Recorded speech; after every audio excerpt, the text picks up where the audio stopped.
911, state your emergency. Hello? Hello, can you hear me? Go ahead.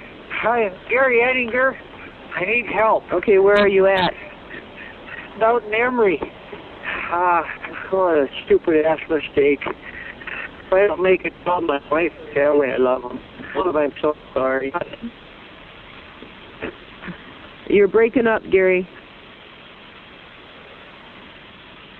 Gary?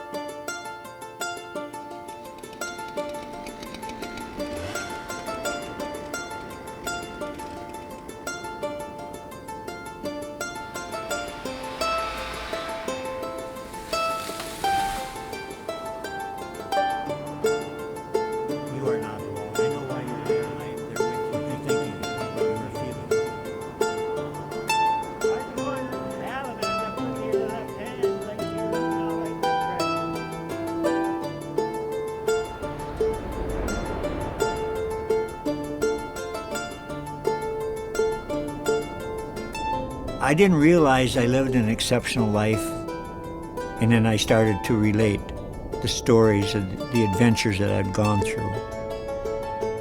And now, look at this. Gary Edinger chewing up the trail almost a minute better than Bellin. I had just been real busy just living my life, living it on my terms. And I just let the chips fall where they were, but actually I didn't know where I was time-wise. After over 2.5 hours. I knew a lot of the things I did were not normal. Racing sled dogs, fishing on the Yukon, hunting and trapping.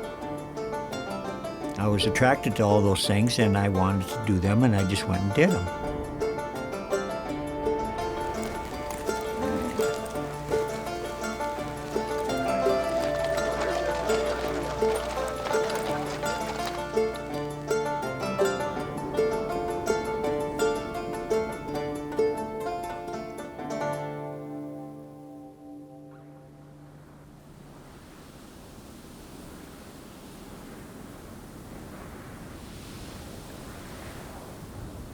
My family has lived here for 115 years. This is a tough area to make a living. Normal loggers don't go to work if it's 10 below or colder. I mean, only fools go to work when it's that cold.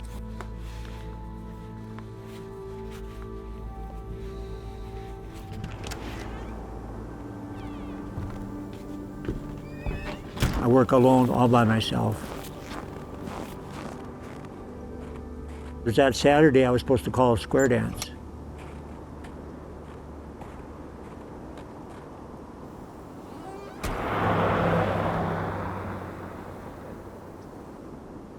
All join hands and circle to the left, all the way around, and all the way back.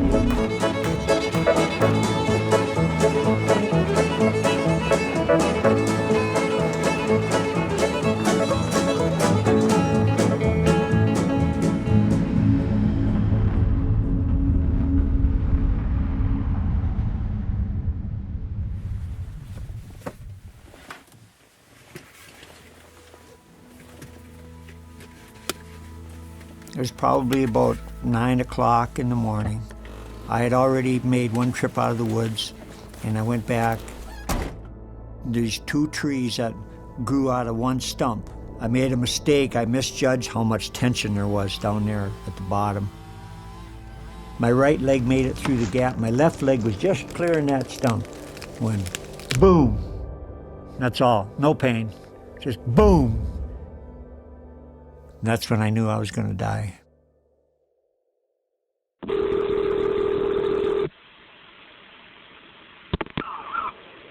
(911) state your emergency. Hello? Hello, can you hear me?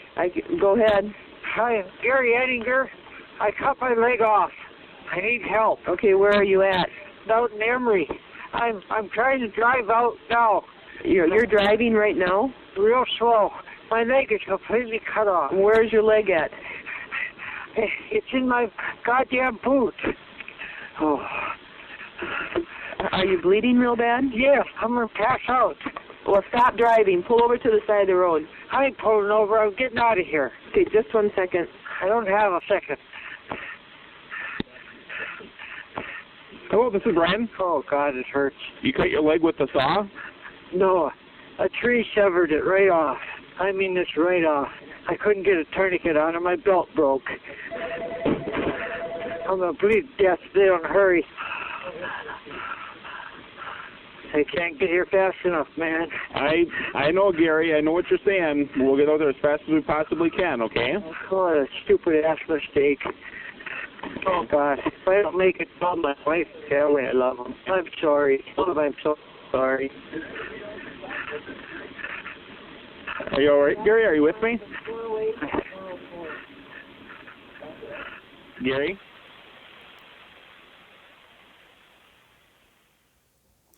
You know, there was things he said to me.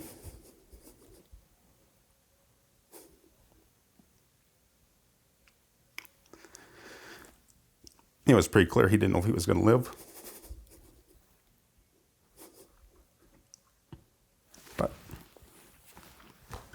And I had no idea. You know, the thought that maybe I was the last person he would ever see.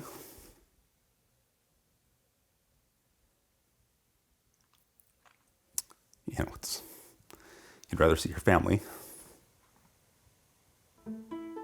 They opened the ambulance doors, and I was faced with Gary with no leg.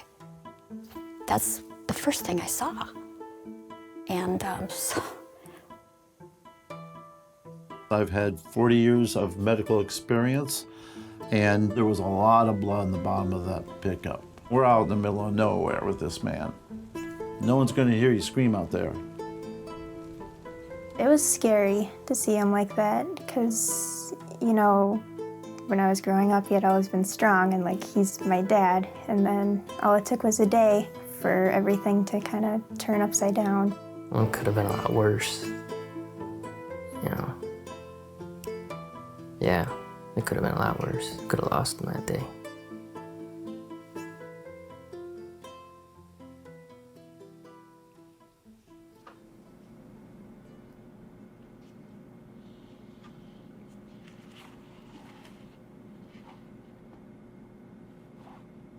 I saw these people talking about me at my funeral, saying, but he never quit. He just didn't lay there and die. The idea was to use my belt for a tourniquet. And I gave it a hell of a reef, and I busted the belt right in half. Holy cow. Well, I had to stop my life from leaking out of the bottom of my leg. So that's what I did. And I crawled to the skidder. I had to grab my boot with my foot in it so I could raise myself up into the cab. I think I started to pass out because I remember the trees weren't standing straight up and down anymore. They were kind of fuzzy.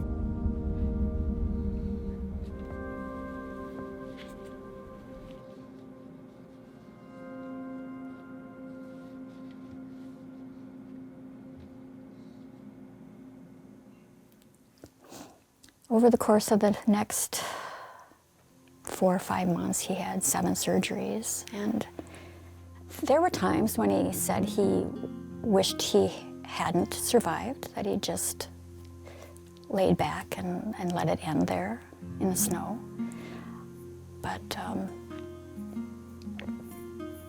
he's here.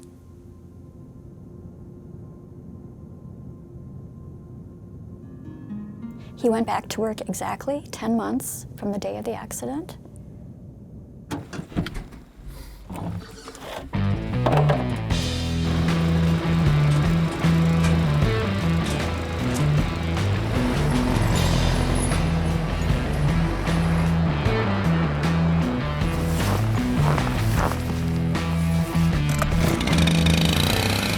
The first thing I had to do was grab that tree and drag it back out of the woods. I wasn't going to let that tree beat me. To not go back would have been like I was some kind of coward. I couldn't face that.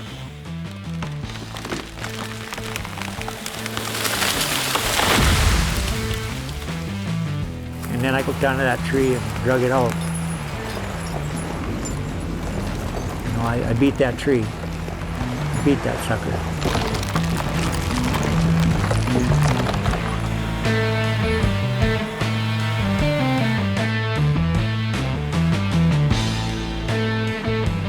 When you're tired at the end of the day, it's a good feeling.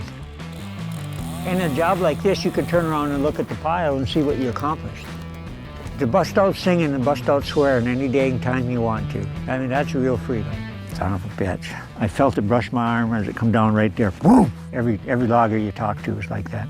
They got story after story. Knocked my hard hat off. You know how much distance there is between your face and the bill of this hard hat? Boom! Boom! I mean, you couldn't imagine that a tree would do this. Shot backwards and going, whoom! But I was hiding behind a tree over here. That was a freak accident too. I mean, you would never think that would have happened, but it's just perfect storm. Oh, I'm sure there are close calls all the time. All the time. I don't tell her.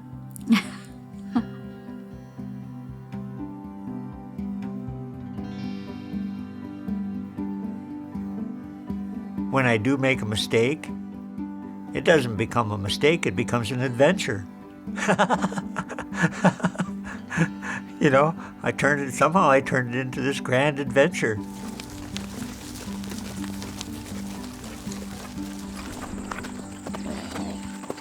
That's just how my mind works.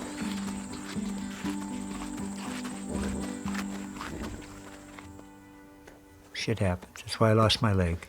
Shit happens. The more life you live, the more likely shit's gonna happen.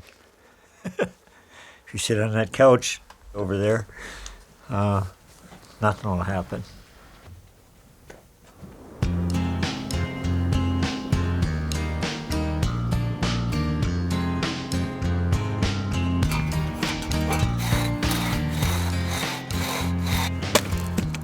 I've done a lot, but I'm not ready to call it quits. It just feels like I've got a lot of living to do yet. Stories that I get to tell yet.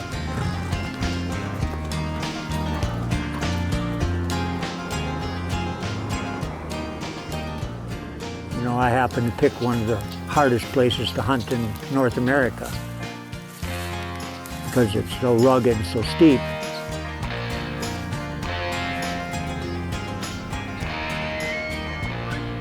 I think he needs wild places. It's probably the equivalent of his religion.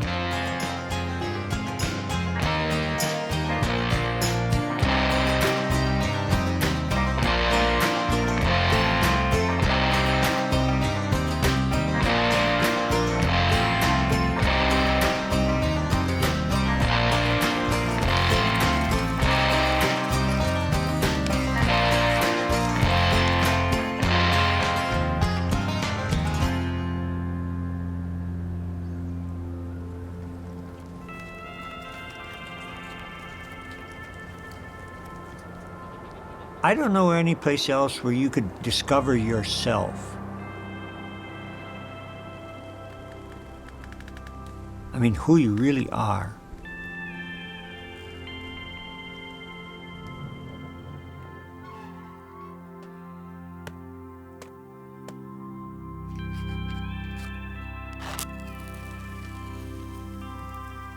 I've spent my entire life seeing how far I could get. I already know that I have lived. For me, the final question will be, will I have lived enough?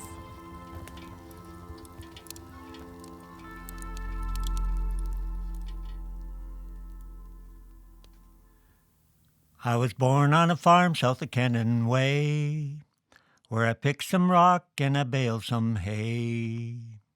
I trapped me a girl and she married me, but the Wisconsin timber kept calling me. Listen, boys, listen what I say. You don't cut timber on a windy day. Stay out of the woods when it's 40 below, or you ain't gonna make it to collect your dough. When I was 55, I didn't heed my advice. It was colder than hell, and I paid the price. A tree I was falling came after me, and I lost my leg just below the knee. Listen, boys, listen what I say. You don't cut timber on a windy day. Stay out of the woods when it's 40 below, or you ain't gonna make it to collect your dough. Well, I'm doing fine, as you can see. I'm back in the woods and I'm cutting them trees. A logger is hard iron to their core, and they don't make 'em like that anymore. Listen, boys, listen what I say. You don't cut timber on a windy day. Stay out of the woods when it's 40 below, or you ain't gonna make it to be getting old.